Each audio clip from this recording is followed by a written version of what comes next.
Mr. Buffett, how can I make $30 billion? Charlie's always said that the big thing about it is we started building this little snowball on top of a very long hill. So we started at a very early age in rolling the snowball down. And of course, the snowball, the nature of compound interest is it behaves like a snowball of sticky snow. And the trick is to have a very long hill, which means either starting very young or living to be very old.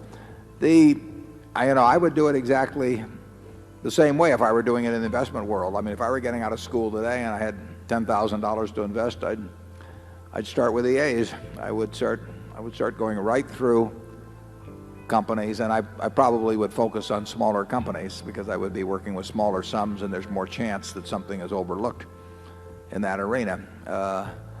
And as Charlie has said earlier, it won't be like doing that in 1951 when you could leaf through and find all kinds of things that just leapt off the page at you. But that's the only way to do it. I mean, you have to buy businesses or little pieces of businesses called stocks, and you have to buy them at attractive prices, and you have to buy them into good businesses. And that advice will be the same 100 years from now in terms of investing. That's what it's all about. Well, if you're interested in business, I definitely think you ought to learn all the accounting you can by the time you're in your early 20s. Accounting is the language of business. Now, that doesn't mean it's a perfect language, so you have to know the limitations of that language as well as all aspects of it. So I would advise you to learn accounting, and I would advise you to be, in terms of part-time employment or anything else, work at a number of businesses. There's nothing like seeing how business operates to build your judgment in the future about businesses. When you understand what kind of things are very competitive and what kind of things are less competitive and why that works that way, all of that adds to your knowledge. So I would do a lot of reading. If you're interested in investments, I would take the accounting courses. I do a lot of reading about investments, and I would get as much business experience. I would talk business with people that are in business to find out what they think makes their operation tick or where they have problems and why. I just think you just kind of sop it up every place that you can. If I were working with a small amount of money, the universe would be huge compared to the universe of possible ideas I work with now. You mentioned that 56 to 69 was the best period. Actually, my best period was before that. It was from right after I met Ben Graham in early 1951. But from the end of 1950 through the next 10 years, actually returns averaged about 50% a year. And I think they were 37 points better than the Dow per year, something like that. But that I was working with a tiny, tiny, tiny amount of money. And so I would pour through volumes of businesses, and I would find one or two that I could put $10,000 into or $15,000 into that were just ridiculous. They were ridiculously cheap. And obviously, as the money increased, the universe of possible ideas started shrinking dramatically. The times were also better for doing it in that time. But I think if you're working with a small amount of money, with exactly the same background that Charlie and I have, and same ideas, same whatever ability we have, I think you can make very significant sums. But as soon as you start getting the money up into the millions, many millions, the curve on expectable results falls off just dramatically. But that's the nature of it.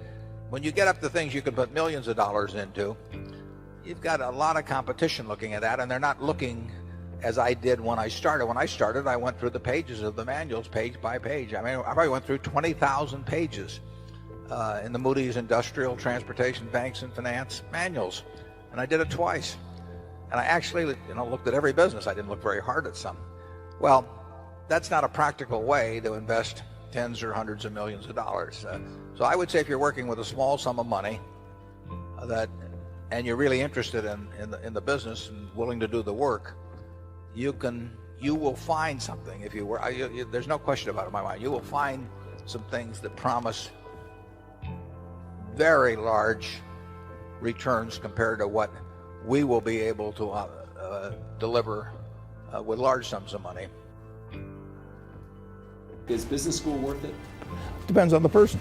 And much more than it depends on the school. Some people are going to get a lot out of advanced education, and some people are going to get very little. And I don't even think it's important that every person go to college at all. We have all kinds of jobs at 70 or so thousand a year, 80,000 a year, that college training is not of use. And I actually was not keen on going to college myself. Yeah, my dad kind of jollied me into it. He could get me to do anything, but I knew I could have a good time. I liked investing, and I could read the books. You know, it's a big commitment to take 4 years, and the cost involved, and maybe the loans involved, and everything. And I think depending on what your interests are in life, I don't think it's for everybody. I think it's for a lot of people, but there ought to be a reason you're going.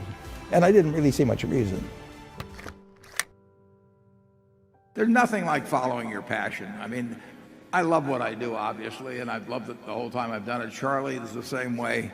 We have managers, you know, they come, some of them went to business school, some of them didn't, you know, they're all types.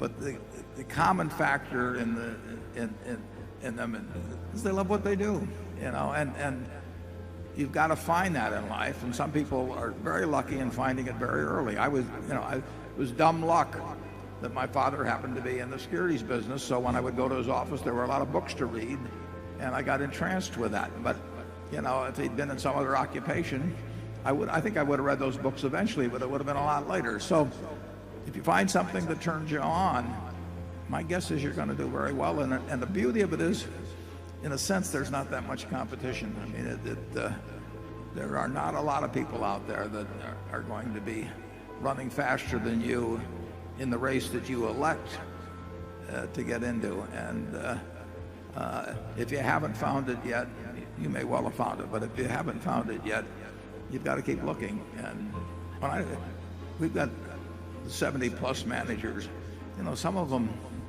didn't. We had one guy that didn't go to high school even, didn't he, Charlie? Oh, yeah. He quit in fourth grade, I think. Yeah. Well, Mrs. B never went to school a day in her life, you know, and when you go out to the Furniture Mart, I hope you go out this evening, we expect to set a record today in sales.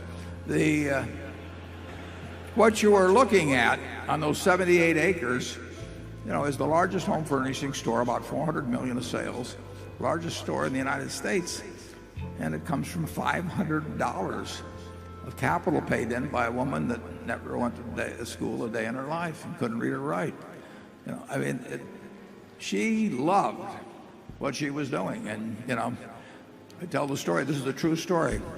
When she was well into her 90s, she invited me over to her house for dinner. That was very unusual.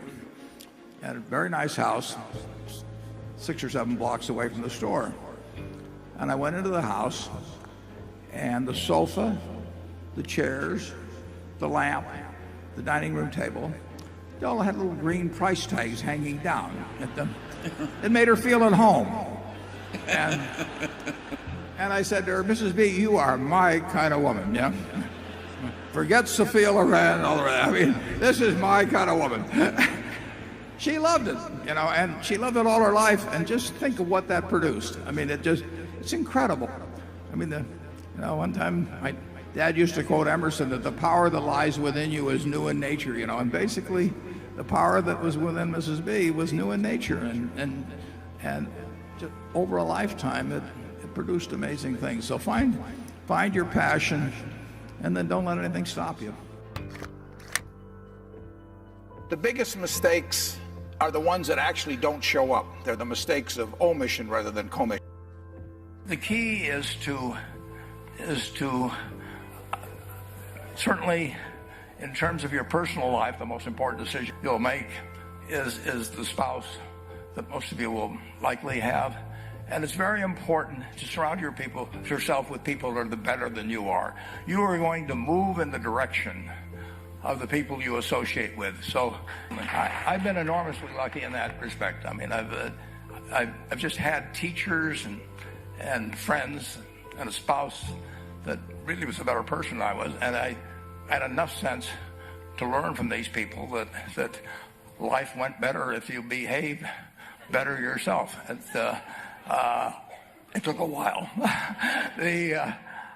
So I I advise you to seek out, as your partner in business, your partner in life, whatever it may be, look for the people that actually are examples to you, rather than somebody that you think you need to straighten out yourself.